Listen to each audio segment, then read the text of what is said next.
Hi, my name is Rick Grande. I work for Microsoft. I'm responsible for customer care services sales for Eastern U.S.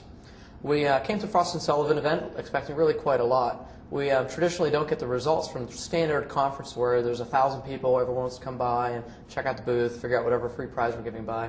We're really drawn to the Frost & Sullivan event because of the one-on-one interaction we get and the number of high touches we have with our key customers.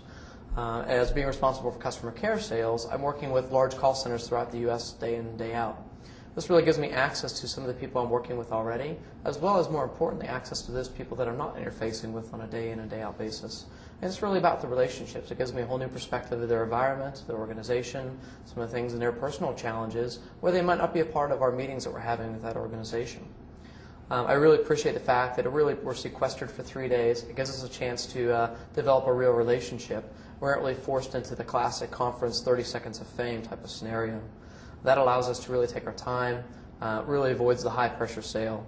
It really is invaluable in allowing us to walk away with maintaining some key relationships, some very focused next steps. And most importantly, making sure that we have time to cast a proper image with those people that we're working with. They're able to really fully understand what we're trying to convey because we're able to take the necessary time to be able to really spend with them through an iterative process.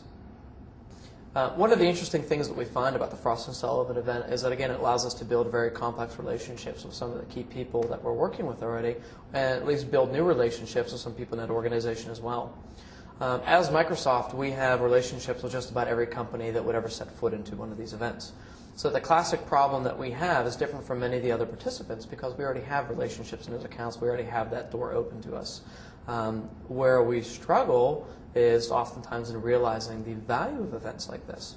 So as we're working on it, one of the things that we really have to adopt in our mindset is this concept of, if I win a deal that I'm presently working on because of the relationships I was able to gather over 3 days at Frost & Sullivan, well, I'd credit that towards that team building event from Frost & Sullivan.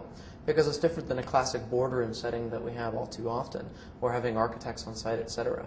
This is really good because it introduces that whole new dynamic into the equation of the selling process. So although I might not walk out with $10 million and 1,000 leads from a Frost & Sullivan event, if I walk with a couple of really key opportunities, or at least some new takes or new angles on some existing opportunities, it's highly valuable.